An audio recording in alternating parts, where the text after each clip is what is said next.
have an opportunity for more photographs of the Lord Patten, but I know you need to leave once you finish the exercise.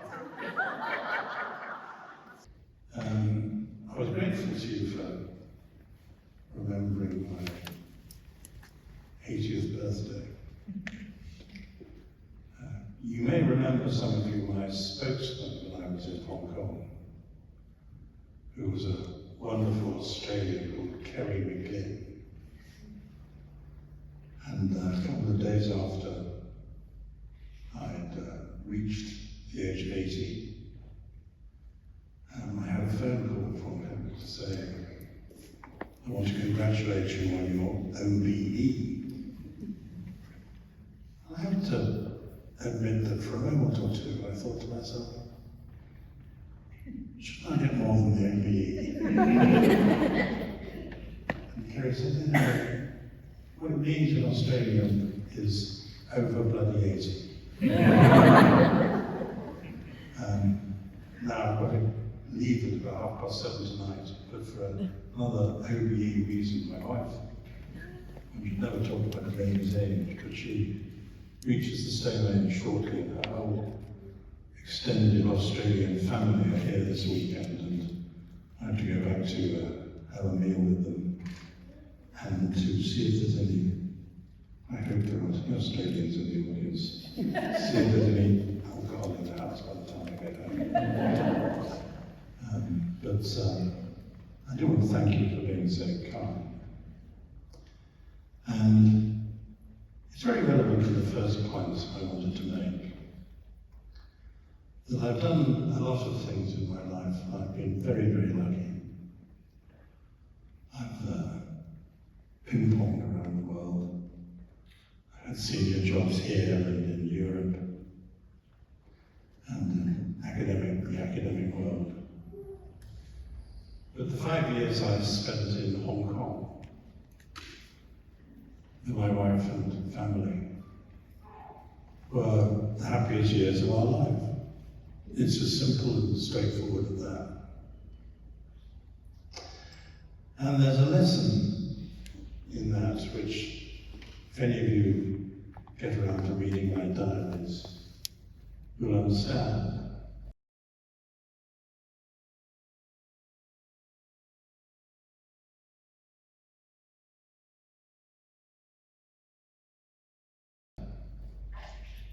Because I only went to Hong Kong in the first place by accident. And it was an accident which originally I didn't much enjoy.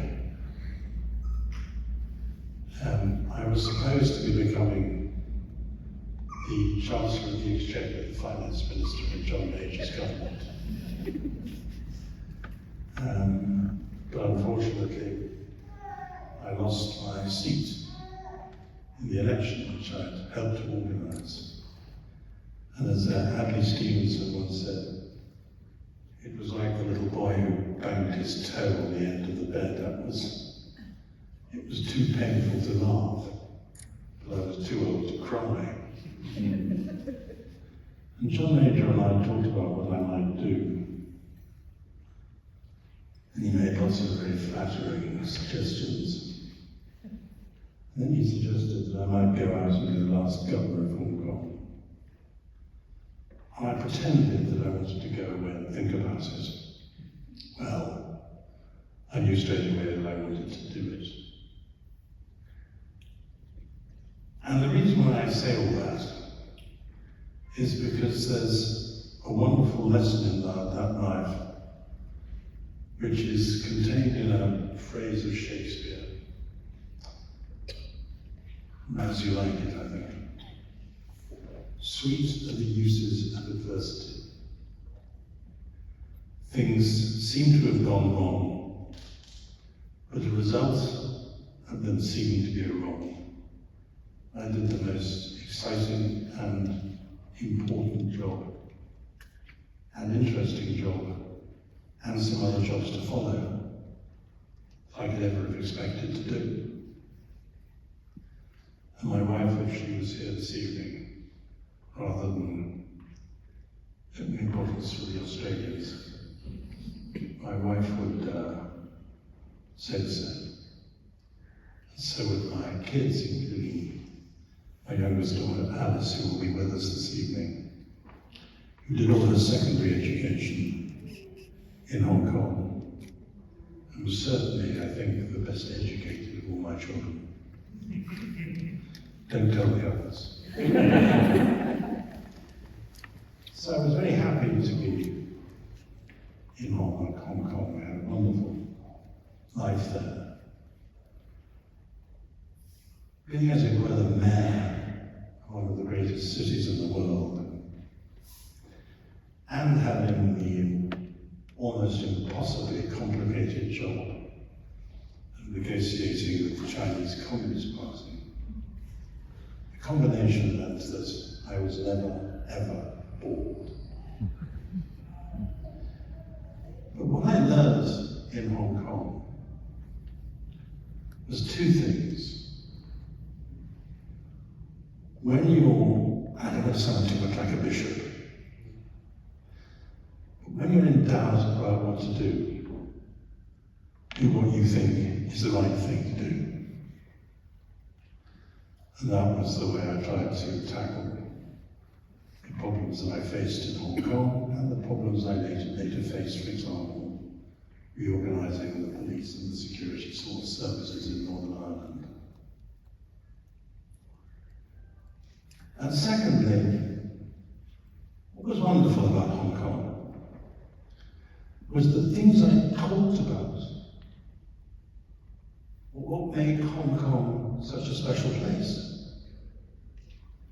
I've written articles about the rule of law. I've made speeches about open societies. I've made speeches about freedom of speech.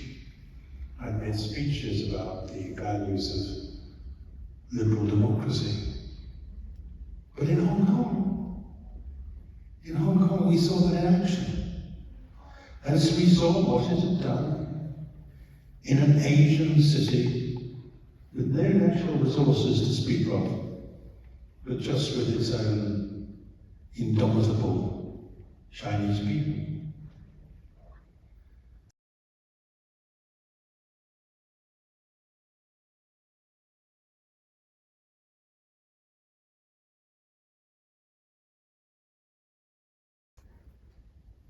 And it's a point I have to make in another context. Because one of the problems when I talk and say things critical about the Chinese Communist Party, I tend, like others, to talk about China. And one really needs always to distinguish between Chinese culture, the Chinese people, and the Chinese Communist Party. The people who worked with me and for me in Hong Kong were Chinese patriots. Like me, like some who were out of prison.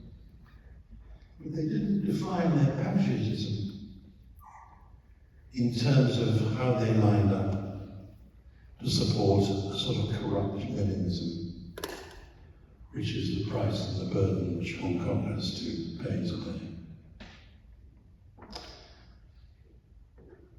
And I think one of the reasons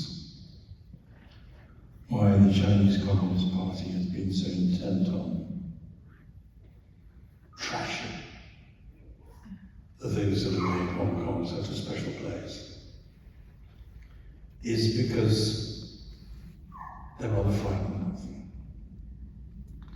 They're rather frightened of them because when they see what they achieved in Hong Kong, they're worried about how, over time, they can possibly justify continuing with what Lord Sumption, the British judge, called the other day, as totalitarian state. How can a totalitarian state withstand indefinitely the values which you've carried with you? And the values which made Hong Kong in the first place. One of the stupidest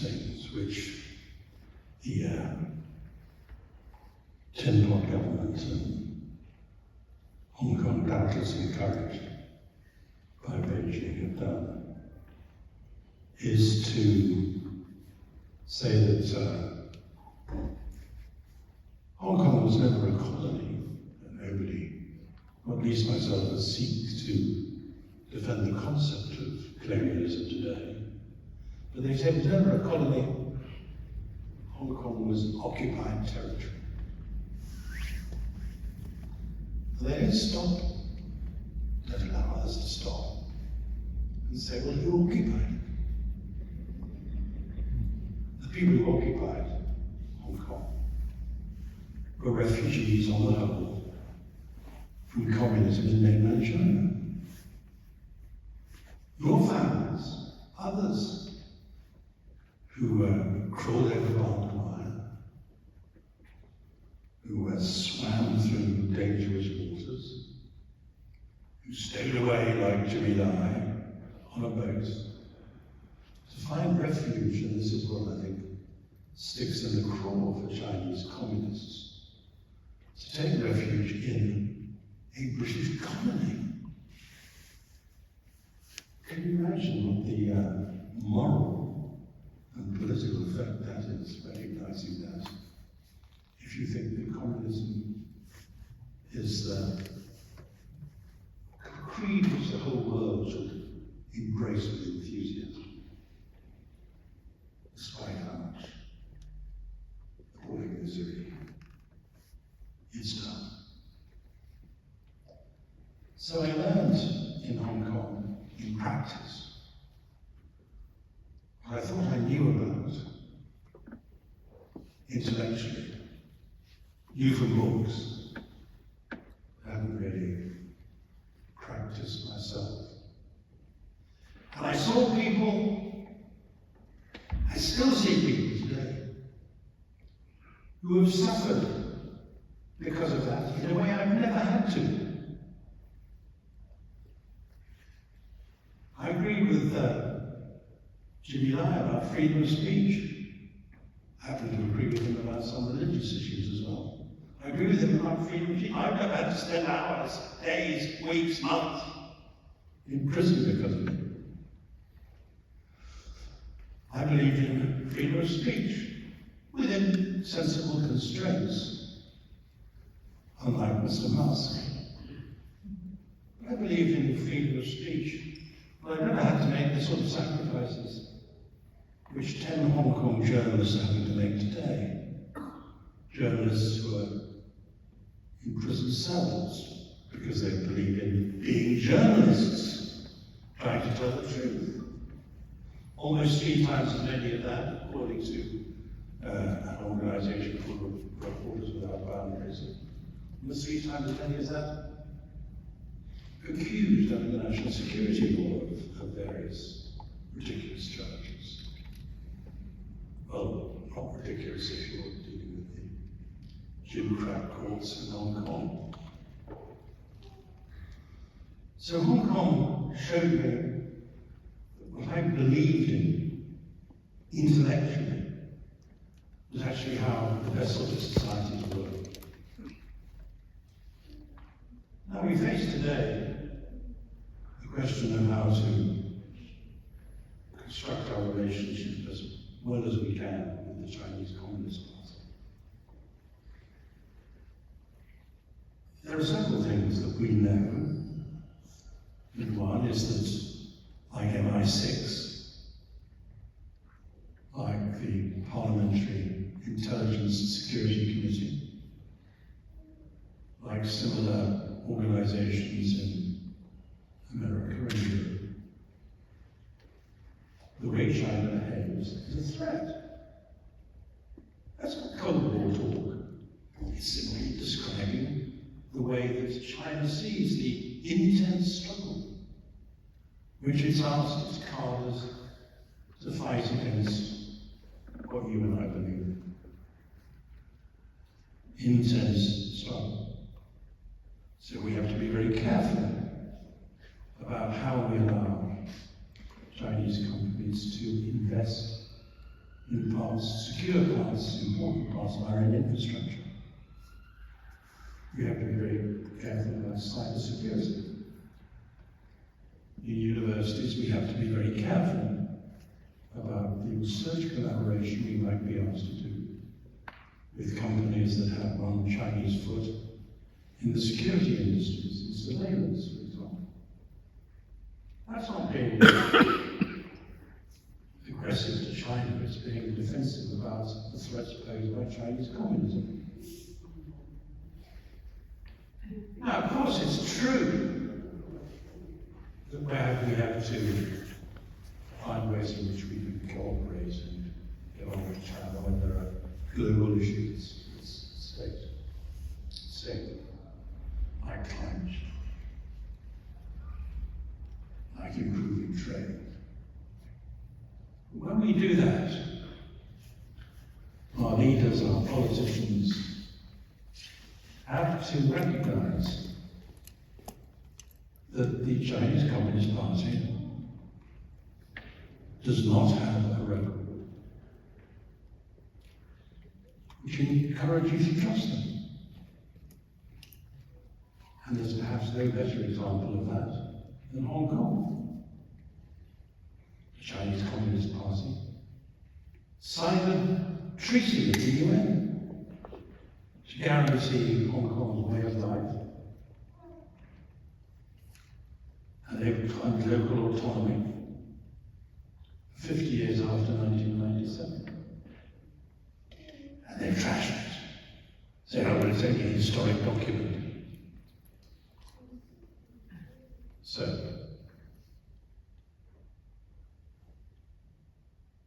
they've been turning Hong Kong, or trying to, from a great free international city into just another Chinese communist city if they can.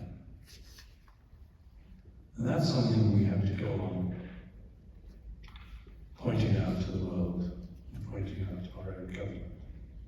Not because we're hostile, but because we believe in defending our own values.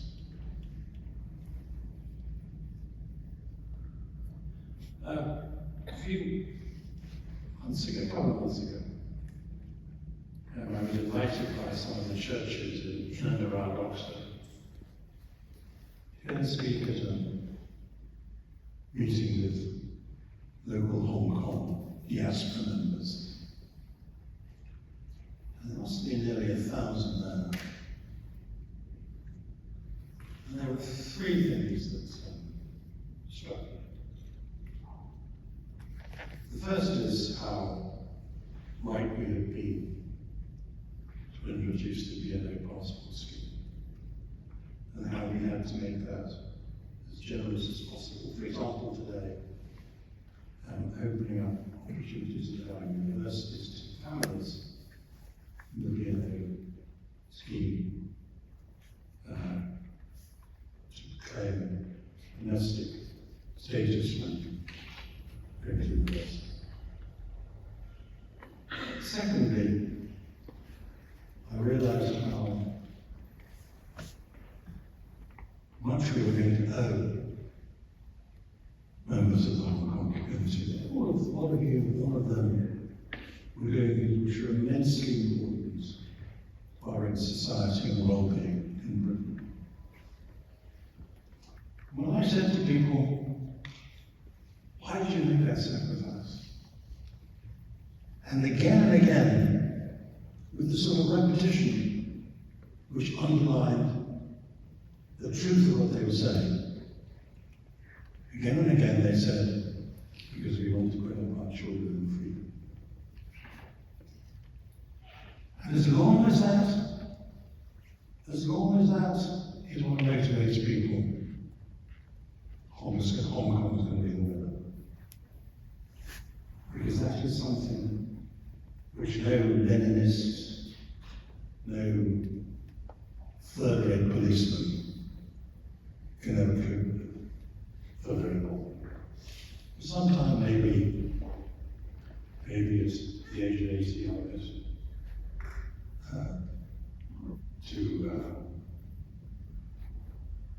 old to look forward to it changing rapidly, but it will change before your children cast their votes. And before they're able, one or two of them, I'm sure, to cast votes for the first Hong Kong Chinese to be Prime Minister of the United Kingdom, which will happen. Which will happen one day.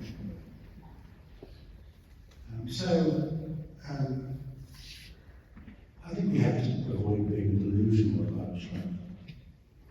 I think we have to go on believing in the values that have made our lives and our communities so special. One of my heroes was Andy Stevens, who was actually the man who made the remark about the kid stubbing his toe at the end of the bed. Andy Stevens used to say it's not enough to fight for your values. You have to live up to them. And I'm sure you're doing that at the moment. And I'm sure because of that,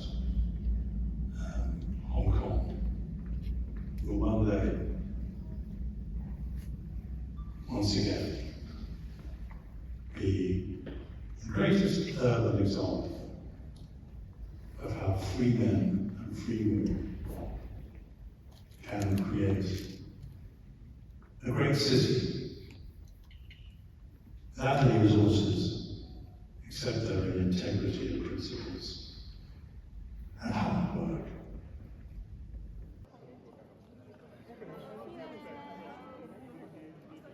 Okay, good.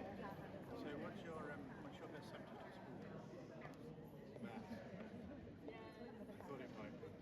送咗由一份1939年至到1997年 Royal Family 嘅郵票俾佢咯，係 keep 住好耐嘅，由我爺爺買咗翻嚟開始咧，跟住就傳俾我媽媽啦，而家再傳俾我送俾前港督咯。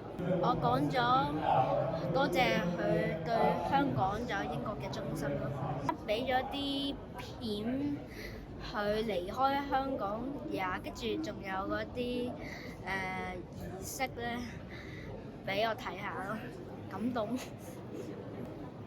中意，因為佢對香港係有好大嘅 impact 嘅，例如。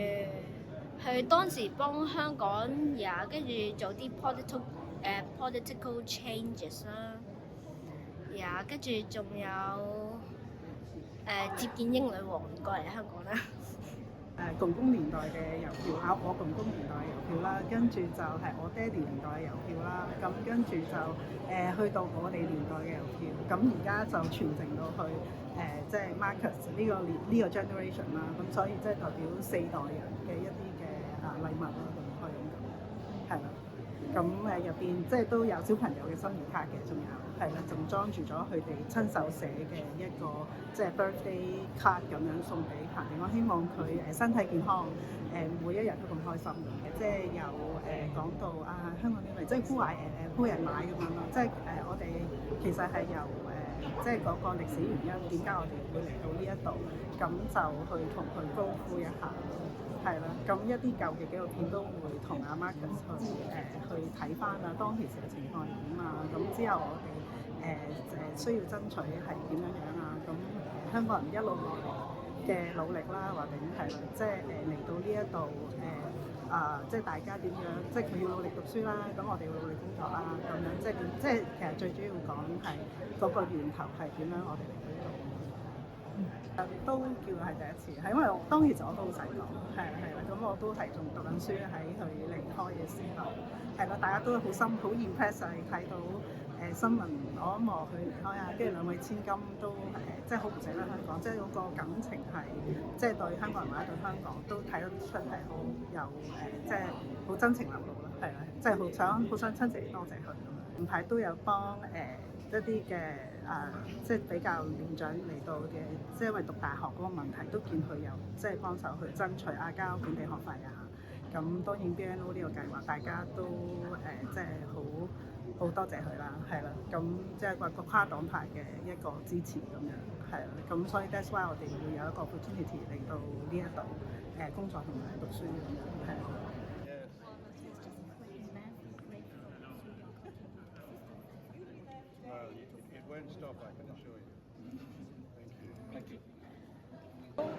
好開心啦！佢話得佢好靚啦，咁我哋因為話呢個其實就係1997年我哋對佢嘅印象啦。係啊，因為即係都多謝，因為其實之前即係有人問我哋話會唔會以為張畫係送俾阿彭督，但係跟住最後唔係送俾佢嘅咧。咁但係因為其實之前阿 Ben 即係我 home watch 阿 Ben， 佢都 send 咗張相俾阿平板睇嘅，咁所以佢都知嘅。咁我哋當然都有同佢講，即係好開心啦！我哋今次可以，因為上次係冇機會同佢影相嘅，咁啊講 auction 嘅時候都冇機會，咁所以我哋今次就特登借出嚟再影相啦。咁我哋即係好希望佢。我所有香港人都好中意，知道佢中意劈撻啦，即係中意蛋撻啦。咁所以我哋之前話呢張畫都係用咗佢本身係坐住 Britannia 離開香港1997年嘅時候，最深刻嗰個印象。咁我哋就將 Britannia 變咗一個劈撻咯。咁我哋就改咗個名叫做劈撻。咁啊，希望佢健健康康食多啲劈撻啦。係，好就 Ben 講，我哋要再慶祝佢90歲生日。